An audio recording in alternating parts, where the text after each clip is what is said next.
3 weeks ago, the car service company Empire CLS was heading toward its second straight year of a growing business. Empire, based in New Jersey, could not find enough drivers and office workers to meet its needs. Now, the company is on the edge of failure. With extreme speed, business in the United States and around the world has collapsed in the face of the coronavirus. People are told to stay home. A car service like Empire is not needed. The company has had a 90% revenue loss in 3 weeks, said company chief David Zeilinger. We've been through 9/11. We've seen recessions. We've never seen anything like this. Zeilinger spent last Sunday telling 750 of his 900 employees they no longer had a job. It was the most difficult day of my career, he said. Never before has the American economy come to such a sudden, violent stop. The fall has shocked Americans who had enjoyed more than 10 years of a growing job market and economy. Now, the economy is headed toward a deep recession. Millions of people will likely lose jobs within a few months. The economy has never gone from healthy to disaster so quickly, said Jason Furman. He was former President Barack Obama's top economic advisor and is now a professor at Harvard's Kennedy School. What would take years in a financial crisis has happened in days in this health crisis, Furman said. Since the Great Recession ended in 2009, the economy has risen for 11 years. Yearly growth has been at about 2.3% since 2010. Employers have added positions for workers for the last 9 years.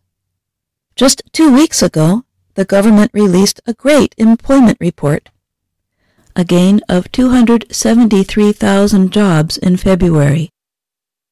The country was experiencing a 50-year low in the rate of unemployment, 3.5%. People were buying goods, eating out, and spending money in other ways too. Things were great. But all that went away after just a few weeks of the spread of the new coronavirus in America. The investment bank and financial services company Goldman Sachs says it expects the economy to shrink at a 24% yearly rate between April to June. Days earlier, the company had predicted a drop of just 5% during the same period. The information services company IHS Markit predicts 7 million job losses from April to June. It expects unemployment will rise to 8.8% in the final 3 months of 2020. Some economists say it will go even higher.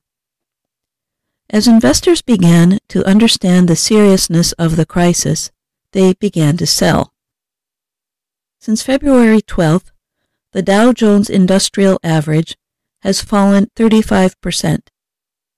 The market events have sharply reduced family wealth and consumer confidence. I'm not sure that anyone honestly has any sense of how this resolves, said Daniel Feldman. The former U.S. ambassador advises large international companies for a Washington, D.C. based law firm. Government officials are trying to help. The central bank has cut its main interest rate to almost zero. It is also trying to make certain that companies can use short-term credit so they can continue to pay employees. Congress and the White House are preparing a large stimulus program that includes giving money to citizens. Economists do not usually recognize a recession until long after it has begun. Now they can see it coming. "Never have I known the week a recession started," said Diane Swunk, chief economist at the company Grant Thornton. She says the downturn began in the first week of March as the economy all but stopped. For now, some Americans are working from home and keeping their jobs. Some of them may be saving money, which will help the economy later, explained Scott Hoyt, an economist at Moody's Analytics. Yet the future does not look promising. About 60% of American workers, 82 million people, are paid by the hour. Most will not be paid if they cannot go to work.